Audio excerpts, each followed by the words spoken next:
There often comes a moment when something inside of you says, I can't keep living this way. It's not because your world is crashing down around you, but because your life no longer reflects the truth of who you are. You've changed, grown, and you've glimpsed something more in line with who you really are. And once you've seen it, you can't unsee it. The real work begins after that moment because it's one thing to recognize your truth, but it's another thing entirely to learn to live it every day in your decisions, the boundaries you set, and your voice. It's not always comfortable, and sometimes it costs you someone else's approval and even a relationship. But the cost of not living your truth and of abandoning yourself is far greater. Welcome to Hearth Writes. I'm Diane Hatz, and this is where we gather for real, grounded conversations about writing, creativity, and reclaiming our voices, especially in midlife. This isn't about becoming something new or someone new. It's about returning to who you've always been underneath the noise. Today, I want to talk about living in alignment. What I mean is not just believing in your truth and thinking about your truth, but shaping your life around the core of who you are. That's where real transformation happens because there's a huge difference between knowing what matters to us and showing our truth with our actions. A study published in the Journal of Personality and Social Psychology found that people who live in alignment with their internal values experience greater life satisfaction, less anxiety and depression, and more resilience when faced with change. Living in alignment is not about building a life that looks good from the outside. It's not Instagram posts. It's about creating a life that feels honest on the inside. So, what is alignment? For a long time, I thought living in alignment meant doing everything perfect. I thought it meant always making the right decisions and sticking to some ideal version of myself. But what I've learned is that alignment is not about perfection. Rather, it's about the relationship that I have with myself. It's about noticing when I say yes to something that drains me or staying quiet when my truth wants to speak out. It's about going inside and asking, is this really what I want? Does this reflect who I am right now? And the words right now are extremely important because we're always in a state of change. Who I was 10 years ago is so not who I am today. I am proud to say that. When we try to live by old values and expectations or someone else's idea of success, well, that's not alignment. That's just surviving. And trust me, I'm still learning to live in alignment because I spent the vast majority of my life trying to live up to someone else's definition of success. But whatever I did, I was never good enough. I'm so tired of living someone else's life, so I've decided it's time to live my own. So, what does it actually mean to live in alignment?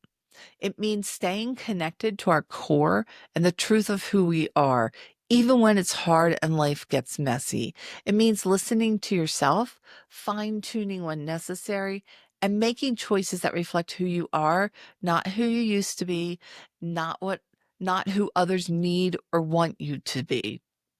Life is complex, so you might compromise at times, and that's fine. But you also need to stop denying or lying to yourself as a way of coping. You stop pretending and you stop shrinking. You stop twisting yourself into a version of you that feels safer or it feels more palatable, and it's not you. I believe that when we try to be something we're not, we're setting ourselves up for pain and illness. Alignment also teaches us to recognize when something no longer fits, like a job, a friendship, or even a habit or mindset. It gives us the courage to honor our growth, even when it's scary and inconvenient. And trust me, this is scary. Please don't think I'm someone over here who's all perfect and doing all this change without having moments of panic. that's just part of what happens when we change our brains. I guess what I'm learning is that it's okay. And I'm learning when I need to take care of myself. And I'm learning when I need to honor my inner child or honor whoever it is or whatever it is that just needs to be soothed. This isn't about controlling outcomes or even controlling anyone else, because that's impossible.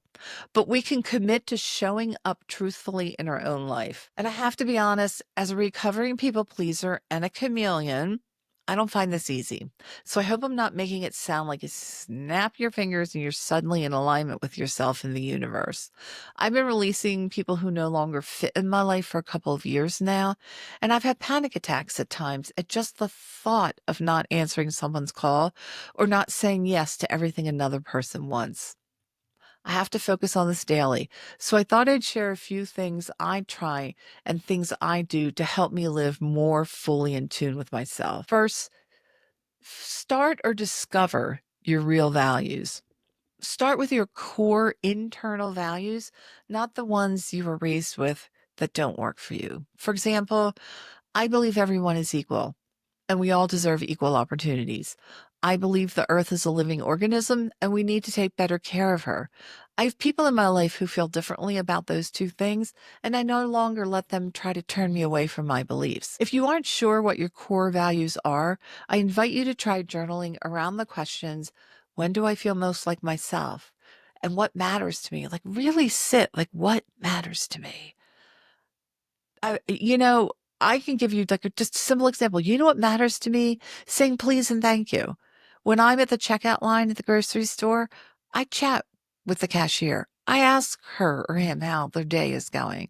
I graciously and gratefully thank someone if they bag my groceries. Like, just little things like that. That is a core value. And I personally don't understand how people can't acknowledge someone else in their midst. And actually studies have shown that it releases oxytocin both in the person speaking and the person receiving, like the compliment or just the discussion. So another thing you can do is pay attention to your body. Your body often knows well before your brain does. So when you're in alignment, you'll feel grounded, calm, and at ease. When you're out of tune with yourself, you might feel tense, scattered, or quietly agitated. Or do you ever have one of those days where, like, you just trip over everything, or you knock your tea over, like everything, just you slam your finger in the door?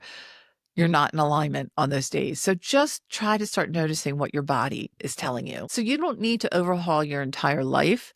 So you can begin with small stuff. Say no when you usually say yes to something you don't want to do. And if it's too hard in the moment when the person is asking you, send them a text later and just apologize and just say, sorry, you can't make that dinner or the football game that they convinced you to go to when you hate football. Just don't be hard on yourself if it takes time for you to connect in the moment with what you want. You can always back out or, delay or do something so that you are more in touch with who you are and what you need. And this isn't about being rude. I really do want to, like, stress that. This isn't about being rude to other people. This is about considering other people. But bottom line is, and I'm 63 and I've just learned this. We have to put our own oxygen masks on first. If we don't, we die. And then we're of no benefit to anyone or anything else. So try to keep that in the back of your head. So when do you ignore your needs and override your gut feelings? This isn't about shaming yourself or telling yourself to do better.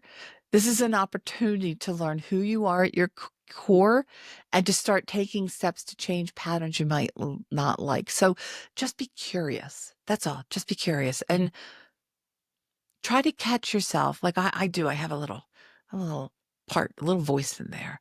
Um, who her name's now Scooter, but she was Scolder. She'd just yell at me, and I go in, I'm like, and I'll have a conversation. And that might sound crazy, but that's internal family systems, which is sort of, I would say if it's not yet the leading mode of healing, it will be shortly. It's really good because when you can separate from a feeling, it's easier. You can then deal with it because it's not personal. It's outside of you in a way.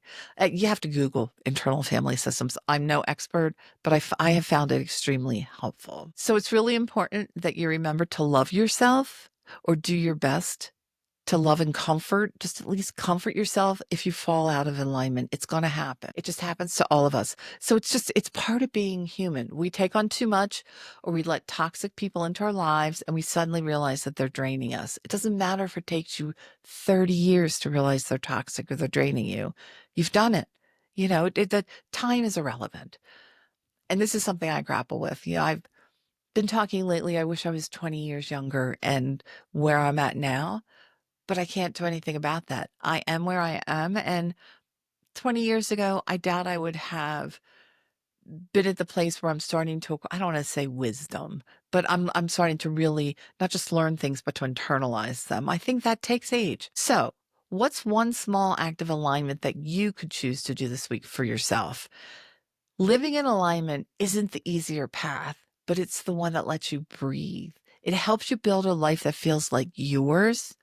And it helps you have a life that is worth living. So thank you for being here.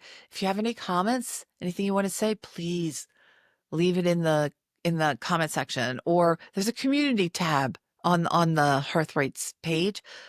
Leave a post. I think you could even put photos up there. Let me know how you're doing.